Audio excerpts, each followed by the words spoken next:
بسم الله الحمد لله والصلاة والسلام على رسول الله صلى الله عليه وسلم. اللهم اشرح لي صدري ويسر لي أمري واحلل عقدة من لساني يفقه قولي. اللهم اجعلنا من الذين آمنوا وتواصوا بالصبر وتواصوا بالمرحمة أولئك أصحاب الميمنة. So suktendereza Allah tabaraka wa ta'ala oluvannyuma n'ensalira omubaka alayhi salatu wassalam. Tujjukire bulungi baganda bange ne bannyinaze mwenna abawuliriza nti tuli ku mubaka alayhi salatu wassalam, obubumbwa bwe n'enfaanana ye.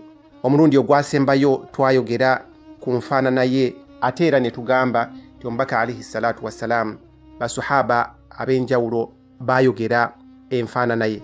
Naye tugenda mu maaso n'okumanya omubaka ne tugamba nti omubaka alayhi salatu wassalam yayina empeta.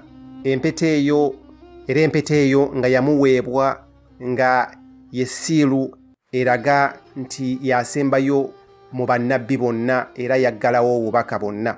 Ne tugamba nti ne Sulmani al-Farisi yava e Irani oba e Persia okujja okulaba olw'ensonga nti yayina obubaka bwe yali afunye okuva mu basomesa be, era bwe yamutuukako n'agamba nti otyo ngenda kukola ki, ngenda kunoonya ebintu ebisatu omusomesa wange bye yaŋŋamba, nga ekimu ku byo yali mpeta. Naye yamutwalira obudde okugiraba, naye oluvannyuma omubaka alayhi salatu wassalam kasita yamulaba ng'agenda emabega bw'ati, kyava omubaka addira essaati gye yali ayambadde n'agissa emabega bw'ati. Silmaani n'alaba empeta n'atoola shahadu. Ali radiyallahu anhu atugamba nti bwe walinga tosuubiranga mubaka alayhi salatu wassalam, bwe walinga tomusuubira kubeerawo naye n'omusangawo, oba bwe wamuyitangako bw'oti ng'obadde tomusuubira, walina okuyimirira oba walina okuwulira obuzito olw'amaanyi omubaka alayhi salatu wassalam ge yayina. Makulu Allah tabaraka wa ta'ala yamuwa amaanyi. Ate era n'atugamba nti bwe wamutegeeranga omubaka alayhi salatu wassalam n'omutunulako bw'oti wamwagalirangawo. Ali radiyallahu anhu atugamba ntalabangako muntu ye lubereberye lwe, ate talabangako muntu nga ye enfaanana yennyini mu kuwangaala naye, ate era talabangako muntu yenna yafaanana mubaka mu mbeera ze oluvannyuma lw'okufa. Jabir atutegeeza nti olunaku lumu nali ŋŋendaka n'ensanga omubaka alayhi salatu wassalam ng'atambula. Kati ekiseera ekyo omwezi gwali guyiseeko ennaku 15 nga gwakira ddala gwonna mwetoolovu bulungi. Naye omubaka yali atambula bw'ati ng'ajja, n'entunuulira omwezi n'entunuulira n'omubaka nga njagala geraageranya feesi y'omubaka yeesinga okwaka oba mwezi gwe gusinga okwaka. Naye oluvannyuma ne ndaba nga feesi y'omubaka yali nnungi nnyo, ate era nga eyina ekitangaala nga kigivaamu. Kati ekyo kikulaga nti Allah yamuwa ekirabo ky'ekitangaala nga kifulumamu.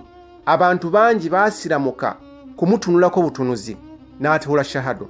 Era mubamu mu baasiramuka omukukuutivu ennyo mu basajja abakulembeze b'Abaju ab'e Madiina yatunuulira omubaka alayhi salatu wassalam n'amwetegereza, naye yagamba nti eno feesi mpitirivu nnyo obulungi. Era nga ye Abdullahi ibn Salam yagamba nti bwe yatunuulira feesi y'omubaka alayhi salatu wassalam, ate nga tannajja yawulira omubaka ng'azze. Kati bw'awulira nti omubaka azze n'ayagala agendeyo, ayagala genda kumutunuulira butunuulizi alabe. Naye yagamba nti kasita namulaba bwe nti namanya bumanya nti eno feesi si ya muntu mulimba, namanya bumanya nti eno feesi ya mubaka, namanya bumanya nti eno feesi gy'ayina teyinza kuba ya muntu mulimba. Awo wennyini Abdullahi ibn Salam we yatoolera shahada, ate nga yali tali willing kutoola shahada. Si kyekyali kimuleese, tujjukire bulungi. Omubaka alayhi salatu wassalamu ekirala Allah tabaraka wa ta'ala kye yamuwa obulungi bw'obukkakkamu, n'amuwa obulungi bw'ekifaanani, n'amuwa obulungi bwa smile.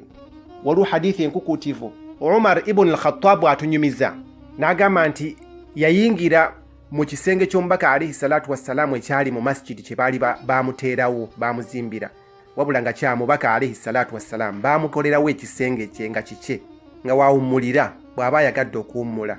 Kati ekisenge ekyo baali baamuteeramu ekitanda nga tekuli mufaliso. Kati nga bw'onaddira amabanda n'ogaala ne gabeera matereevu bulungi. Kati lumu mbaka yali agalamidde, Umaru kyava ayingira. Kati omubaka alayhi salatu wassalam kyava atula amwanyirize. Umar radiyallahu anhu n'atunuulira omugongo gw'omubaka alayhi salatu wassalam ng'amabanda gamuyiseemu gonna geesaze. Umar radiyallahu anhu n'atandika okukaaba amaziga. Kino kyaliwo omwaka ogw'omusanvu oluvannyuma lw'okusenguka oba ogw'omunaana. Kati n'amugamba Umaru oluvannyuma lw'omubaka okumubuuza nti ki ekikukaabya, n'amugamba nti tusobola tutya okukkiriza okubeera bw'oti, kubanga mujjukire nti ssente zaali mpitirivu nnyo ezijjaawo. Batandise okuwamba ebitundu byalinga 8-10 bye bakawamba, ssente nga zivaayo zonna zijja mu Madiina. Kyava amugamba nti tunuulira bakabaka b'e Roma, tunuulira bakabaka b'e Yamani, tunuulira bakabaka b'Abaju, tunuulira bakabaka abali mu kifaananyi ng'ekikyo. Tulina okuterawo mufaliso. Mu kifo ky'omubaka alayhi salatu wassalamu okugamba nti nja kirowoozaako, ebyo bye bikuleese wano. Mumbuulira ebyo, gwe tekikusanyusa kuba nti abo balina edduniya, ffe tulina akhira?